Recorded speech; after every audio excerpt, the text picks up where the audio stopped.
In September 1949, an American spy plane on the borders of the Soviet Union picked up samples of radiation at high altitude. As President Truman explained to the American people, it could mean just one thing. We have evidence that within recent weeks, an atomic explosion occurred within the Soviet Union.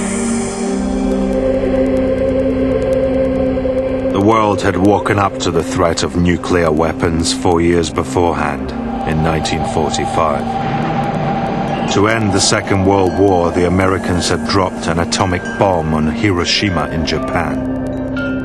It became clear then, whoever controlled such weapons could alter the balance of world power. For 4 years, America alone had the technology. But now, with the news of these secret Soviet tests, it seemed the communist world had caught up.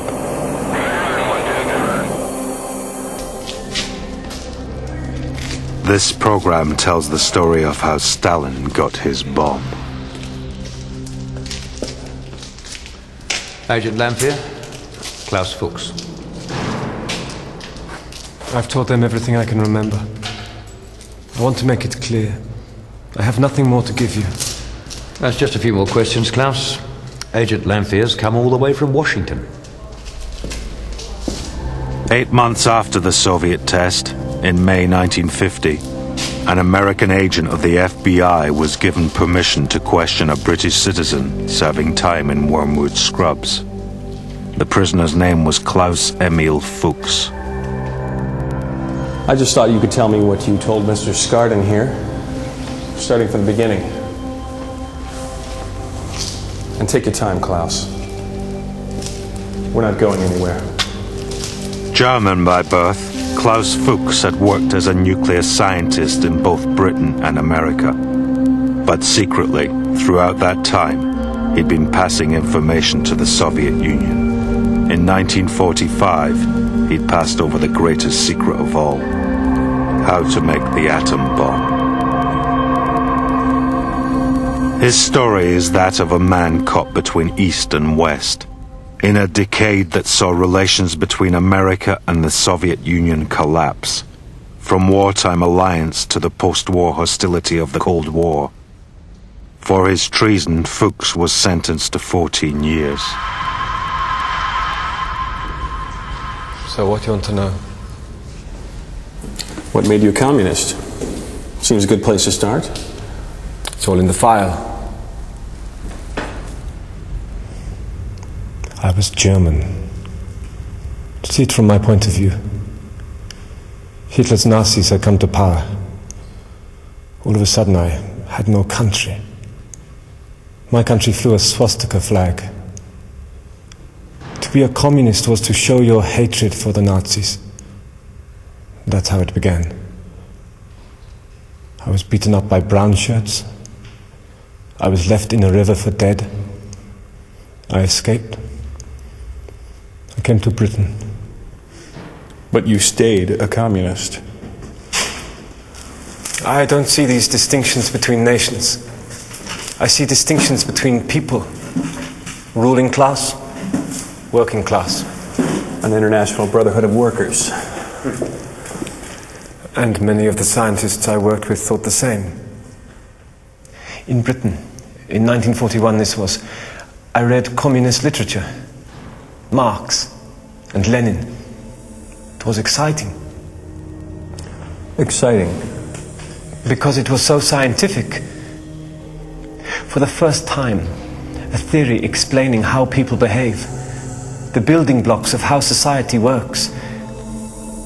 If you understand the building blocks, you can control history, build a better future. Meanwhile, we were studying the atom, the smallest building bricks of matter, learning to control nature. We thought there was nothing we could not achieve.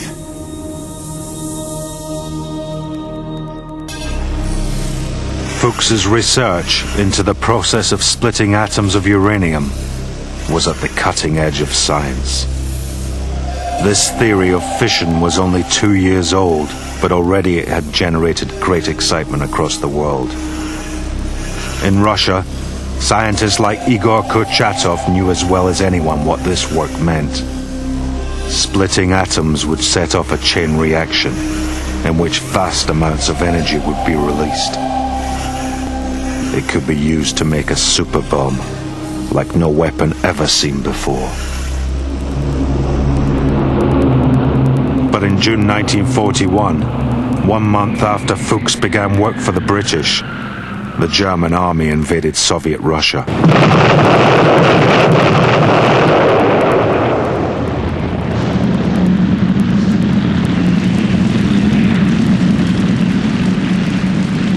At this desperate time, Soviet atomic research was shelved in favor of more urgent short-term needs.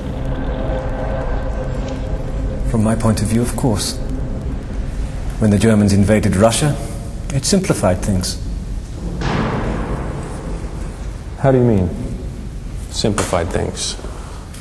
Well, it's hard to explain. I had no doubt that I disliked much in the West. Britain was riddled with class snobbery. There was injustice. There was depression. Didn't stop you taking British citizenship? No. But just as much I was suspicious of Stalin. I felt, as a communist, I should admire Russia more, but there was much I disapproved of. So, when Hitler turned on Stalin, it made it easier. Now I felt truly Russia was my real fatherland. The sacrifice forced on Russia to fight this terrible war, it was the least I could do. So you passed them information? Just a little to start with, and then a little more. In late 1941, Fuchs handed copies of his work on fission to a Soviet official in London. But his actions are hard to judge. After all, with Russia fighting Germany, the Soviet Union was now Britain's ally. The Red Army fights on with a gallantry that not only excites the admiration of its allies, but must be causing grave doubts about final victory in the minds of the German people. British propaganda praised the Russians, but the Russians looked for more than admiration. They needed their allies to attack Germany from the west, to take the pressure off this slaughter in the east. At a terrible cost, that attack was delayed 3 years. Fuchs believed the delay was deliberate. It was disgraceful. A fight to the death, that's what it was. And Britain and America just sat by and watched. It wasn't like that. D-Day took years to organise. We couldn't afford to botch it. You know what Truman said?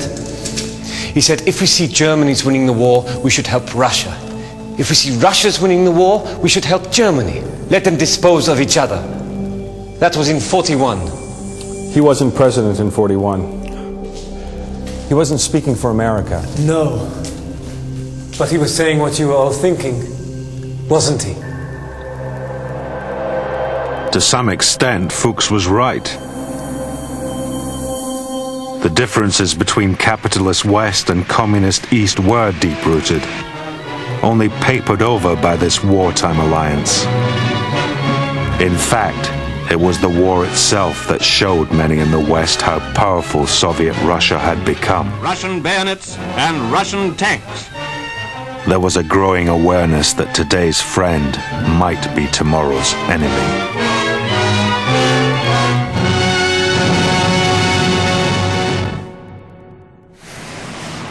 In 1943, without telling their Soviet allies, the British and Americans combined their atomic programs, and Fuchs moved with the British team to America.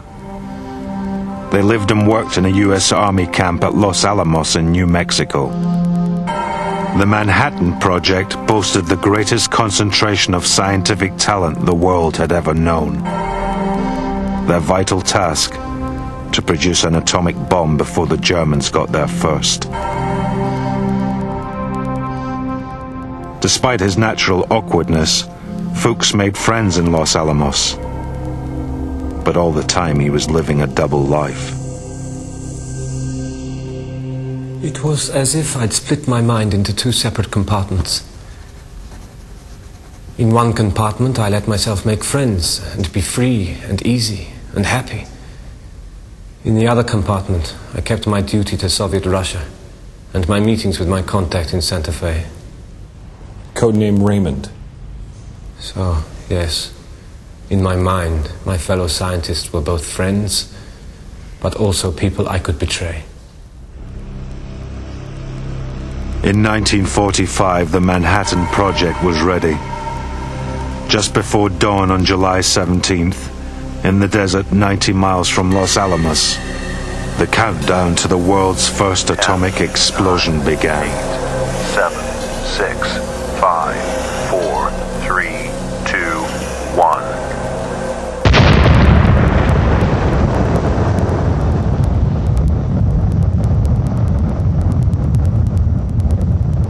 We had prepared for it for so long, but still it left us astounded. This extraordinary force we'd unleashed, as if we'd conjured up the sun itself. We stood there in our dark glasses. There were shouts of celebration, but also such awe.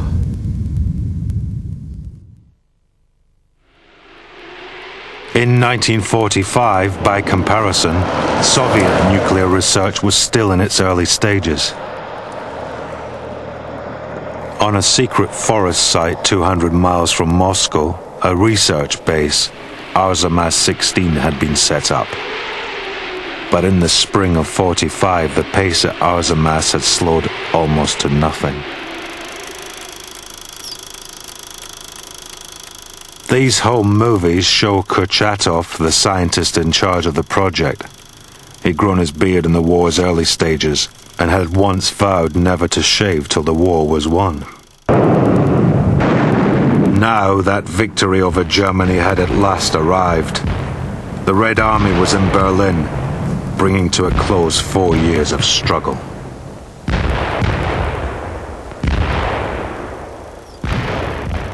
As Kurchatov's biographer later described, it seemed for the scientists the pressure was now off. We've been building a cyclotron, a uranium graphite atomic pile, and other structures. You saw them being built from the lab windows. And now, almost at once, you felt the tension lifting. Because with the fascists wiped out, it was clear to everyone this new weapon would no longer be needed for victory.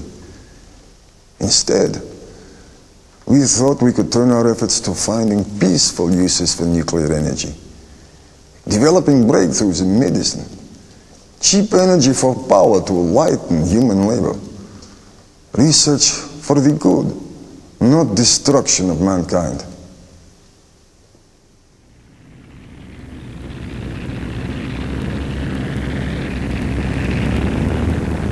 For almost all Soviet citizens, it was a time of strange mixed emotions. The war had hit the Soviet Union unbelievably hard. 27 million people are thought to have died. 25 million left homeless. Industry was ruined. Famine was near. But at least the war was over. Despite everything, this was a time of triumph. And in this triumph, Soviets and Americans were shoulder to shoulder, as never before, joint conquerors. At the victory parades in Red Square, American generals stood at Stalin's side. It seemed to ordinary Soviets that out of suffering might at last come a time of peace in which to rebuild. But it was a naive hope. And it was the bomb that woke people up to this naivety. So far, no ordinary citizen, American or Soviet, knew of the existence of nuclear weapons. But in August 45, just 3 weeks after the Los Alamos test, atomic bombs were exploded for the first time in anger, for real.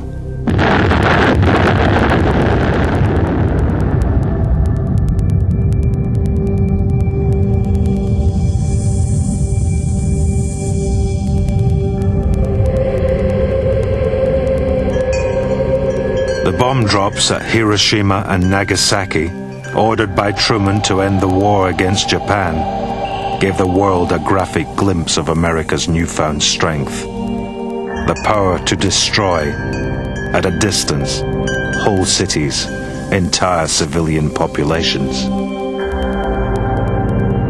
To the Russians, Hiroshima seemed a direct warning, against which their cities had no defense.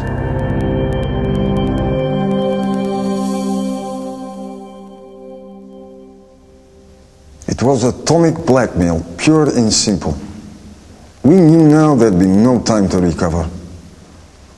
The German war was over, but now we faced a new war, not of blood, but of nerves, against our former ally, America. And we, the scientists, were in the front line. Kurchatov was called to Moscow. There was a meeting. Stalin told him, "One demand of you, comrade. Give us the bomb in the shortest possible time. We are in great danger."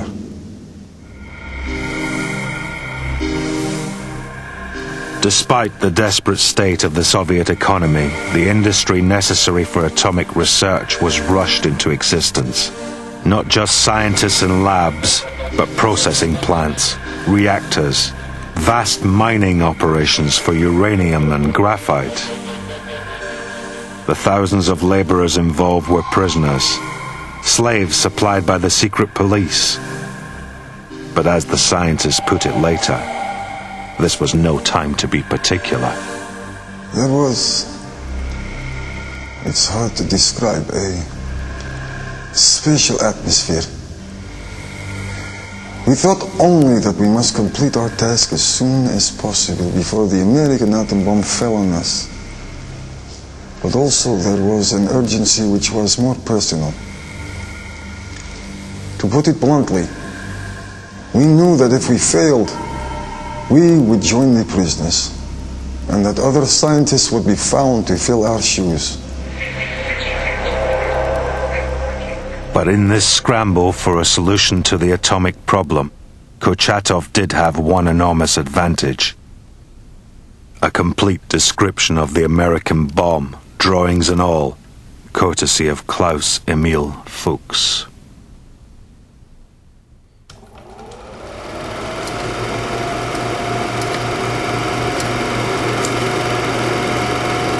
Was this the man?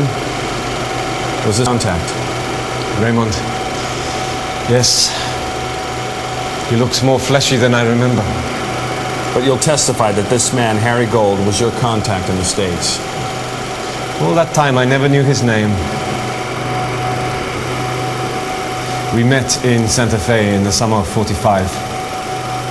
I'd taken leave from Los Alamos and driven through New Mexico. It's the most beautiful landscape in the world. Beside me, an envelope containing descriptions, calculations, even a scale drawing Of the bomb. of the test bomb, yes. I drove to where we'd arranged, parked under the tree. The sun was so hot. And then I saw him approaching. Codename Raymond. We talked briefly. He took the package, walked off toward the bus station. I never saw him again.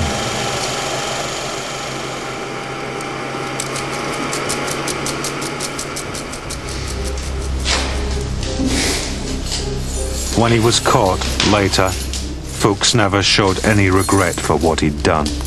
Only a sense of double responsibility, that having helped make such a terrible weapon for one country, he then handed it on to another. The FBI estimated his treason pushed Soviet research forwards by at least 5 years.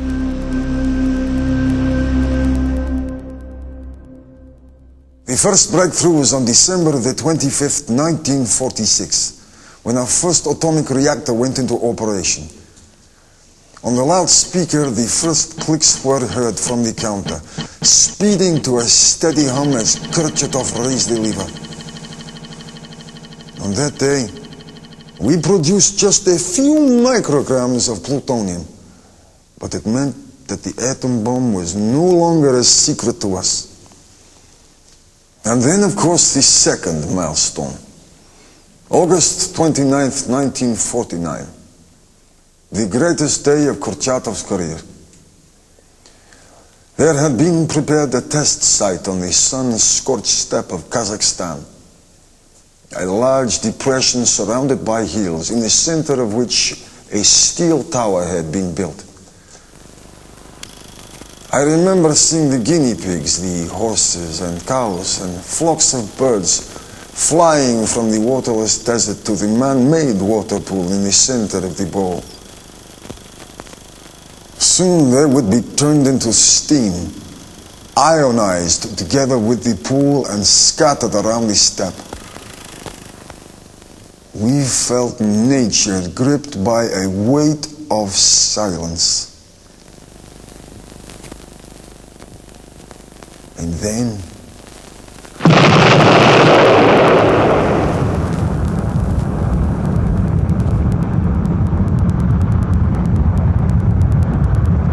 for his part in removing the threat of American atomic blackmail, Igor Kurchatov was showered with honors.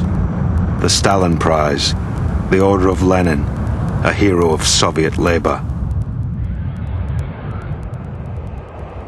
Meanwhile, the Americans began their search to discover how the Soviets had got their bombs so soon.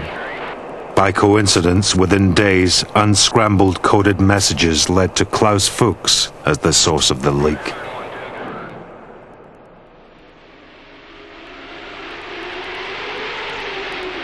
Within just 4 years, the arms race moved on once again. This time the Soviets overtaking the American lead.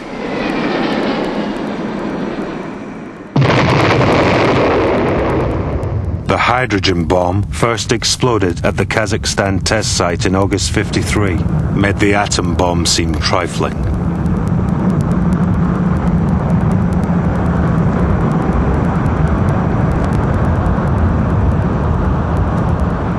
Kurchatov, the bomb's designer, is said to have muttered, "It's monstrous, it's terrible, it must never be allowed to be used." Such weapons cast a shadow on superpower relations for the next 40 years.